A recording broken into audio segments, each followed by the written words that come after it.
The Giver by Lois Lowry, Chapter 6. Lily, please hold still, Mother said again. Lily, standing in front of her, fidgeted impatiently. I can tie them myself, she complained. I always have. I know that, Mother replied, straightening the hair ribbons on the little girl's braids. But I also know that they're constantly come loose, and more often than not, they're dangling down your back by afternoon. Today, at least, we want them to be neatly tied and to stay neatly tied.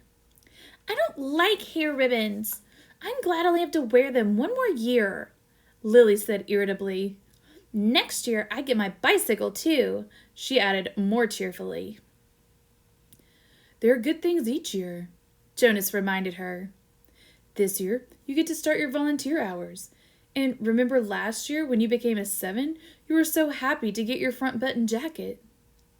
The little girl nodded and looked down at herself at the jacket with its row of large buttons that designated her as a 7. 4s, 5s, and 6s all wore jackets that fastened down the back so that they would have to help each other dress and would learn interdependence. The front button jacket was the first sign of independence, the very first visible symbol of growing up. The bicycle at 9 would be the more powerful emblem of moving gradually out into the community away from the protective family unit. Lily grinned and wriggled away from her mother. And this year you get your assignment, she said to Jonas in an excited voice. I hope you get pilot and that you take me flying. Sure I will, said Jonas. And I'll get a special little parachute that just fits you, and I'll take you up to, maybe 20,000 feet, and open the doors and... Jonas, Mother warned. I was only joking, Jonas groaned. I don't want pilot anyway. If I get pilot, I'll put in an appeal. Come on, Mother said. She gave Lily's ribbons a final tug. Jonas, are you ready? Did you take your pill? I want to get a good seat in the auditorium. She prodded Lily to the front door, and Jonas followed. It was a short ride to the auditorium, Lily waving to her friends from her seat on the back of Mother's bicycle. Jonas stowed his bicycle beside Mother's and made his way through the throng to find his group. The entire community attended the ceremony each year. For the parents, it meant 2 days holiday from work. They sat together in the huge hall. Children sat with their groups until they went, one by one, to the stage. Father, though, would not join Mother in the audience right away. For the earliest ceremony, the naming, the nurturers brought their new children to the stage. Jonas, from his place in the balcony with the 11s, searched the auditorium for a glimpse of Father. It wasn't at all hard to spot the nurturers section at the front. Coming from it were the wails and howls of the new children who sat squirming on their nurturers' laps. At every other public ceremony, the audience was silent and attentive. But once a year, they all smiled indulgently at the commotion from the little ones waiting to receive their names and families. Jonas finally caught his father's eye and waved. Father grinned and waved back, then held up the hand of the new child on his lap, making it wave too. It wasn't Gabriel. Gabe was back at the nurturing center today, being cared for by the night crew. He had been given an unusual and special reprieve from the committee and granted an additional year of nurturing before his naming and placement. Father had gone before the committee with a plea on the behalf of Gabriel, who had not yet gained the weight appropriate to his days of life, nor begun to sleep soundly enough at night to be placed with his family unit. Normally, such a new child would be labeled inadequate and released from the community. Instead, as a result of Father's plea, Gabriel had been labeled uncertain and given the additional year. He would continue to be nurtured at the center and would spend his nights with Jonah's family unit. Each family member, including Lily, had been required to sign a pledge that they would not become attached to this little temporary guest and that they would relinquish him without protest or appeal when he was assigned to his own family unit at next year's ceremony. At least, Jonas thought, after Gabriel was placed next year, they would still see him often because he would be a part of the community. If he were released, they would not see him again, ever. Those who were released, even his new children, were sent elsewhere and never returned to the community. Father had not had to release a single new child this year, so Gabriel would have represented a real failure and sadness. Even Jonas, though he didn't hover over the little one the way Lily and his father did, was glad that Gabe had not been released. The first ceremony began right on time, and Jonas watched as one after another each child was given a name and handed by the nurturers to its new family unit. For some, it was a first child, but many came to the stage accompanied by another child beaming with pride to receive a little brother or sister the way Jonas had when he was about to be a 5. Asher poked Jonas's arm. "Remember when we got Philippa?" he asked in a loud whisper. Jonas nodded. It had only been last year. Asher's parents had waited quite a long time before applying for a second child. Maybe, Jonas suspected, they had been so exhausted by Asher's lively foolishness that they needed a little more time. 2 of their group, Fiona and another female named Thea, were missing temporarily, waiting with their parents to receive new children. But it was rare that there was such an age gap between children in a family unit. When her family ceremony was completed, Fiona took the seat that they had saved for her in the row ahead of Asher and Jonas. She turned and whispered to them, "He's cute, but I don't like his name very much." She made a face and giggled. Fiona's new brother had been named Bruno. It wasn't a great name, Jonas thought, like Gabriel, for example, but it was okay. The audience applause, which was enthusiastic at each naming, rose in an exuberant swell when one parental pair, glowing with pride, took a male new child and heard him named Caleb. This new Caleb was a replacement child. The couple had lost their first Caleb, a cheerful little 4. Loss of a child was very, very rare. The community was extraordinarily safe, each citizen watchful and protective of all children. But somehow, the first little Caleb had wandered away unnoticed and had fallen into the river. The entire community had performed the ceremony of loss together, murmuring the name Caleb throughout an entire day, less and less frequently, softer in volume, as the long and somber day went on, so that the little force seemed to fade away gradually from everyone's consciousness. Now, at this special naming, the community performed the brief murmur of replacement ceremony, repeating the name for the first time since the loss, softly and slowly at first, then faster and with greater volume, as the couple stood on stage with the new child sleeping in the mother's arms. It was as if the first Caleb were returning. Another new child was given the name Roberto, and Jonas remembered that Roberto the Old had been released only last week. But there was no murmur of replacement ceremony for the new little Roberto. Release was not the same as loss. He sat politely through the ceremonies of 2 and 3 and 4, increasingly bored as he was each year. Then a break for midday meal, served outdoors, and back again to the seats for the 5s, 6s, and 7s, and finally, last of the first day ceremonies, the 8s. Jonas watched and cheered as Lily marched proudly to the stage, became an 8, and received the identifying jacket that she would wear this year. This one with smaller buttons and, for the first time, pockets, indicating that she was mature enough now to keep track of her own small belongings. She stood solemnly, listening to the speech of firm instructions on the responsibilities of an 8 and doing volunteer hours for the first time. But Jonas could see that Lily, though she seemed attentive, was looking longingly at the row of gleaming bicycles which would be presented tomorrow morning to the 9s. Next year, Lily-Billy, Jonas thought. It was an exhausting day, and even Gabriel, retrieved in his basket from the nurturing center, slept soundly that night. Finally, it was the morning of the ceremony of 12. Now Father sat beside Mother in the audience. Jonas could see them applauding dutifully as the 9s, one by one, wheeled their new bicycles, each with its gleaming name tag attached to the back from the stage. He knew that his parents cringed a little, as he did, when Fritz, who lived in the dwelling next door to theirs, received his bike and almost immediately bumped into the podium with it. Fritz was a very awkward child who had been summoned for chastisement again and again. His transgressions were small ones always: shoes on the wrong feet, schoolwork misplaced, failure to study adequately for a quiz. But each such error reflected negatively on his parents' guidance and infringed on the community's sense of order and success.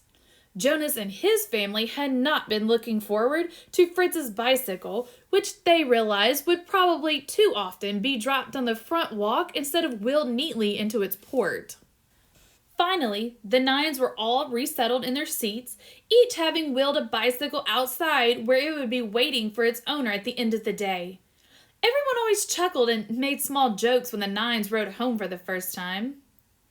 "Want me to show you how to ride?" older friends would call. "I know you've never been on a bike before."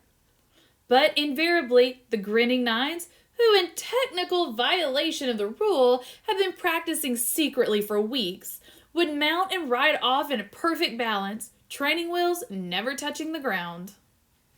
Then the tens. Jonas never found the ceremony of 10 particularly interesting, only time-consuming, as each child's hair was snipped neatly into its distinguishing cut. Females lost their braids at 10, and males, too, relinquished their long, childish hair and took on the more manly short style, which exposed their ears. Laborers moved quickly to the stage with brooms and swept away the mounds of discarded hair. Jonas could see the parents of the new 10 stir and murmur, and he knew that this evening, in many dwellings, there would be snipping and straightening the hastily done haircuts, trimming them into a neater line. 11s. It seemed a short time ago that Jonas had undergone the ceremony of 11. But he remembered that it was not one of the most interesting ones. By 11, one was only waiting to be 12. It was simply a marking of time with no meaningful changes. There was new clothing, different undergarments for the females whose bodies were beginning to change, and longer trousers for the males, with a specifically shaped pocket for the small calculator that they would use this year in school. But those were simply presented in wrapped packages without an accompanying speech. Break for midday meal. Jonas realized he was hungry. He and his group mates congregated by the tables in front of the auditorium and took their packaged food. Yesterday, there had been merriment at lunch, a lot of teasing and energy. But today, the group stood anxiously, separate from the other children. Jonas watched the new nines gravitate towards their waiting bicycles, each one admiring his or her name tag.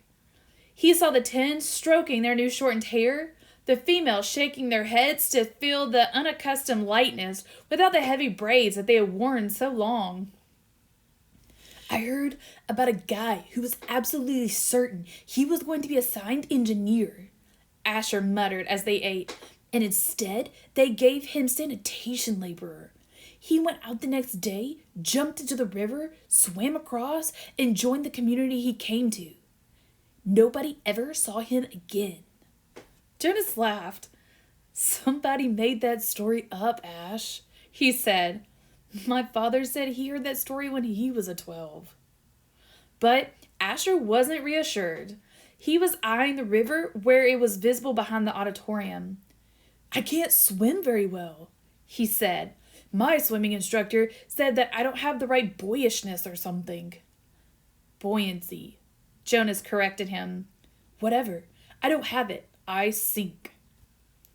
"Anyway," Jonas pointed out, "have you ever once known of anyone, really known for sure, Asher, not just heard a story about it, who joined another community?"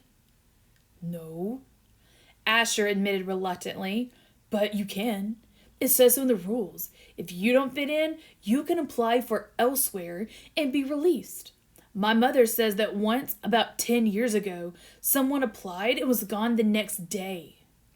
Then he chuckled. "She told me that because I was driving her crazy. She threatened to apply for elsewhere." She was joking. "I know, but it was true, what she said, that someone did that once. She said that it really was true. Here today and gone tomorrow. Never seen again. Not even a ceremony of release. Jonas shrugged. It didn't worry him. How could someone not fit in? The community was so meticulously ordered, the choices so carefully made. Even the matching of spouses was given such a weighty consideration that sometimes an adult who applied to receive a spouse waited months or even years before a match was approved and announced. All of the factors, disposition, energy level, intelligence, and interest, had to correspond and to interact perfectly.